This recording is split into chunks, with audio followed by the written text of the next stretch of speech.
दोस्तों कहा जाता है ना कि प्यार मोहब्बत उम्र नहीं देखती है। दो प्यार करने वाले उम्र की उस दीवार को लांघ देते हैं जिसे समाज कभी स्वीकार नहीं करता है। एक अमित नाम का लड़का होता है जिसकी उम्र 22 साल के करीब होती है। अमित ने अपनी पढ़ाई लिखाई ख़त्म कर ली थी और वो एक ऑफिस में काम किया करता था। दोस्तों एक दिन अमित अपने ऑफिस से जा रहा होता है, तभी उसकी साइकिल खराब हो जाती है। तो सामने के एक ब्यूटी पार्लर से एक बेहद ही खूबसूरत औरत निकल के आती है जिसका नाम रीमा होता है। रीमा का चेहरा बेहद ही खूबसूरत होता है, उसकी आंखों में उदासी होती है। वो एक तलाकशुदा औरत होती है। रीमा का पति शराब पी के उसे मारता था, पीटता था, इसीलिए रीमा ने उससे अपना रिश्ता खत्म कर लिया। रीमा अमित के पास आती है और उससे कहती है कि आपको बुरा ना लगे तो मैं अपने स्टाफ से तुम्हारी कुछ मदद करवा दूं। अमित को ये बात काफ़ी अच्छी लग जाती है। उस दिन की वो छोटी सी मुलाकात धीरे धीरे दोस्ती और उसके बाद फिर प्यार में बदल जाती है। दोनों एक दूसरे से बेइंतहा मोहब्बत करने लगते हैं, प्यार करने लगते हैं और एक दूसरे से शादी करने के बारे में भी सोचने लगते हैं। दोनों अपने अपने परिवार वालों से बताते हैं, लेकिन परिवार वाले राजी नहीं होते हैं, उन दोनों का विरोध करते हैं। लेकिन जब दो प्यार करने वाले एक जगह पर खड़े हो जाते हैं तो उन्हें इधर से उधर हिला भी नहीं सकता है। दोस्तों परिवार वाले इन दोनों के आगे झुक जाते हैं और दोनों की शादी करवा दी जाती है। दोस्तों रीमा और अमित की उम्र में काफ़ी बड़ा फासला था। रीमा की उम्र 35 साल होती है और अमित की उम्र 22 साल होती है। दोस्तों दोनों की शादी हो जाती है। रीमा लाल जोड़े में अपने कमरे में बैठी हुई थी। अमित जब अपने कमरे में जाता है तो उसका दिल जोर जोर से धड़कने लगता है। वो रीमा के पास जाकर बैठ जाता है और उससे बात करने लगता है। दोस्तों रीमा अमित से कहती है कि मैं आपसे एक बात करना चाहती हूं, लेकिन ये बात आप सुन नहीं पाओगे। अमित रीमा से कहता है कि तुम ऐसी क्या बात कहने वाली हो जो कि मैं नहीं सुन सकता हूं, पूरी बात बताओ। रीमा अमित से कहती है कि मैं रीमा नहीं हूं, मैं तो प्रिया हूं। रीमा की 2 साल पहले मौत हो चुकी है। मैंने और मेरे पति ने, हम दोनों ने मिलकर उसको मौत दे दी थी। दोस्तों अमित जब उसकी ये बात सुनता है तो डर जाता है और कहता है कि तुम ये क्या बात कर रही हो। फिर रीमा जो प्रिया होती है वो उससे कहती है कि अब तुम भी नहीं बचोगे और मैं तुम्हें भी मार दूंगी।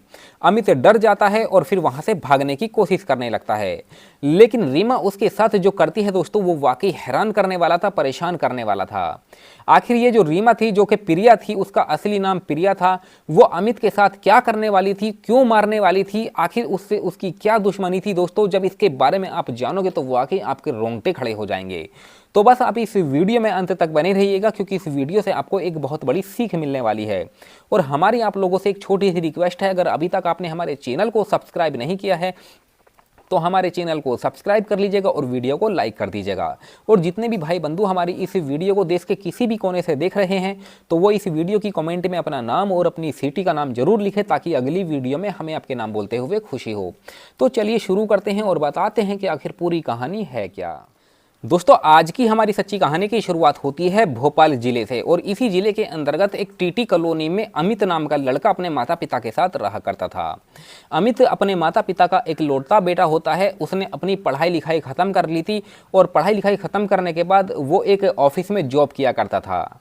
वो हर दिन सुबह को जॉब करने जाता था ऑफिस में और शाम को अपने घर पर वापस आ जाया करता था।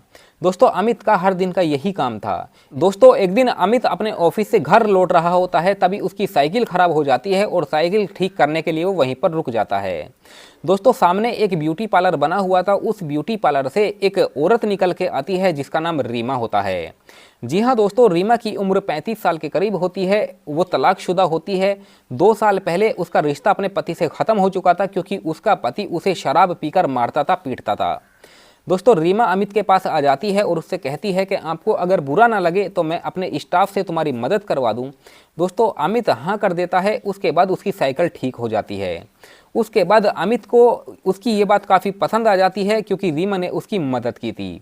धीरे धीरे इन दोनों में हर दिन मुलाकात होने लगती है और उस दिन की वो छोटी सी मुलाकात एक दिन दोस्ती में बदल जाती है और फिर प्यार और मोहब्बत में बदल जाती है।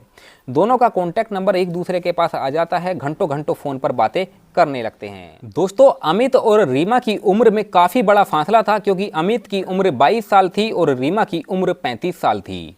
लेकिन उम्र की दीवार को लांघते हुए दोनों एक दूसरे से शादी करने का मन बना लेते हैं। अमित अपने घर परिवार में इसके बारे में बताता है कि वो रीमा से शादी करना चाहता है। दोस्तों अमित के परिवार वाले, उसके माता पिता जब ये बात सुनते हैं तो उन्हें काफ़ी तकलीफ होती है और उसे डांटने लगते हैं कि तू एक अपने से बड़ी 35 साल की तलाकशुदा औरत से शादी करेगा, तू पागल तो नहीं हो गया है क्या? इस दुनिया में क्या लड़कियों की कमी है? तुझे शादी के लिए कोई और लड़की नहीं मिल सकती है क्या? दोस्तों, उसको कई बार उसको समझाते हैं, लेकिन अमित मानता नहीं है और कहता है कि नहीं, मैं रीमा से ही शादी करूंगा। उसके बाद दोस्तों, अमित के आगे उसके परिवार वाले झुक जाते हैं और फिर एक मंदिर में ले जाकर रीमा की और अमित की शादी करवा दी जाती है। रीमा लाल जोड़ा पहनती है, शादी का जो लाल जोड़ा होता है, और अमित के घर आ जाती है और एक कमरे में बैठ जाती है। अमित जैसे ही रात के 10 बजे के करीब अपनी पत्नी के कमरे में जाता है, तो जैसे ही वो अपनी पत्नी रीमा को लाल जोड़े में देखता है तो उसका दिल जोर जोर से धड़कने लगता है। वो अपनी पत्नी के पास जाकर बैठ जाता है और उससे बातें करना शुरू कर देता है। थोड़ी देर के बाद रीमा अपने पति अमित से कहती है कि मैं आपसे एक बात कहना चाहती हूँ, लेकिन आप ये बात सुन नहीं पाओगे। अमित उससे कहता है कि ऐसी क्या बात है जो कि मैं नहीं सुन पाऊंगा? रीमा उससे कहती है कि मैं रीमा नहीं हूँ, मैं तो प्रिया हूँ। मैंने रीमा की जगह ली है क्योंकि 2 साल पहले मैंने और मेरे पति ने उसकी हत्या कर दी थी, इसीलिए मैंने रीमा का नाम लिया, उसकी जगह ली, और अब मैं तुम्हें भी मार दूंगी। अमित जब उसकी ये बात सुनता है तो काफ़ी घबरा जाता है, डर जाता है और उससे कहता है कि तुम ये क्या कह रही हो? मैंने तुमसे शादी की है, तुम मेरी बीवी हो। लेकिन रीमा उससे कहती है कि मैं तुम्हारी बीवी नहीं, मैं तुम्हारी मौत हूँ। अमित डर जाता है और दरवाजे की ओर भागने लगता है, लेकिन रीमा उसे पकड़ लेती है और उसके बाद वहीं पर उसकी गला दबाकर हत्या कर देती है। ये सब करने के बाद रीमा रात के 2 बजे के आसपास दरवाजा खोलती है और फिर वहां से निकल जाती है।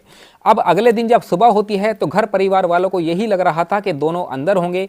जब 9 बज जाते हैं, 10 बज जाते हैं, अंदर से दरवाज़ा नहीं खुलता है।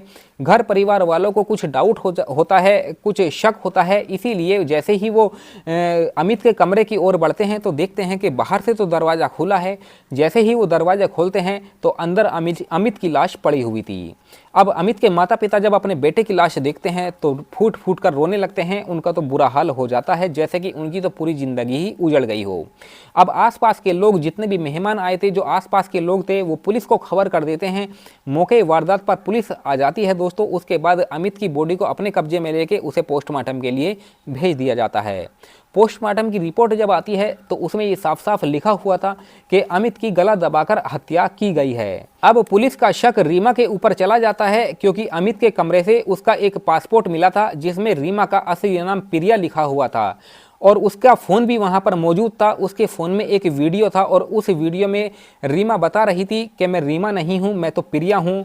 2 साल पहले मैंने और मेरे पति ने प्रिया की हत्या की और अपने जुर्म को छुपाने के लिए, उस अपराध को छुपाने के लिए मैंने रीमा का नाम लिया और उसकी जगह ले ली। दोस्तों, अब पुलिस पूरी बात समझ जाती है और फिर प्रिया की तलाश करने लगती है। 1 महीने का समय जब गुजरता है तो 1 महीने के बाद प्रिया को मुंबई के एक होटल से गिरफ्तार कर लिया जाता है। गिरफ्तार करने के बाद उसे थाने लेकर पहुंच जाते हैं और उससे पूछताछ की जाती है कि आखिर तुमने ऐसा क्यों किया है। दोस्तों, ये जो प्रिया थी जिसने रीमा का नाम लिया था, वो पुलिस को बताती है कि प्रिया हम दोनों के रिश्ते में आ रही थी, मेरे और मेरे पति के बीच में। वो मेरे पति से शादी करना चाहती थी। इस बात को लेके मैंने उसकी हत्या कर दी थी और उसी का नाम ले लिया था और उसी की जगह ले ली थी ताकि मैं अपने इस अपराध को छुपा सकूं। दोस्तों, पुलिस की पूरी समझ में बात आ जाती है। फिर इसके ऊपर एक चार्जशीट बनाई जाती है और अदालत में पेश किया जाता है। जज साहब इससे पूछते हैं कि आखिर ये सब तो तुमने कर दिया है, लेकिन तुमने अमित की हत्या क्यों की है? आखिर इसका कारण क्या है? मैं हर उस इंसान से नफरत करती हूँ जो कि मुझसे प्यार करता है, इसीलिए मैंने उसकी हत्या कर दी है। अब जज साहब इसकी बात सुनते हैं और इसे आजीवन कारावास की सजा सुना देते हैं। दोस्तों, आज की इस सच्ची कहानी को सुनाने का हमारा मकसद आप लोगों को परेशान करना या आपका दिल दुखाना नहीं था, बल्कि आप लोगों को ये सचेत और जागरूक करना था दोस्तों कि इंसान प्यार में ना ही उम्र देखता है, ना ही समाज को देखता है, और उसे जो करना होता है वो वही करता है। लेकिन दोस्तों, सबसे बड़ी गलती मैं अमित की बताता हूँ। अमित एक 22 साल का लड़का था। उसे एक तलाकशुदा औरत मिली, लेकिन उससे भी अच्छी औरत लड़की उसे मिल सकती थी, लेकिन उसने अपने से बड़ी उम्र वाली तलाकशुदा औरत को चुना जिसका पहले से ही कैरेक्टर खराब था। इसीलिए किसी पर भी आंख मूंदकर भरोसा नहीं करना चाहिए। पहले आप उसके बारे में अच्छे से जानकारी लीजिए, जानकारी कीजिए कि वो इंसान कैसा है, उसका कैरेक्टर कैसा है, उसके बारे में लोग क्या क्या कहते हैं। दोस्तों, तभी आप एक ऐसा कदम उठाइए ताकि वो आपकी ज़िंदगी के लिए लाभदायक हो। तो इस कहानी से आपको क्या सीख मिलती है आप हमें कमेंट सेक्शन में बता सकते हैं। चलिए मिलते हैं फिर किसी और वीडियो में, तब तक धन्यवाद।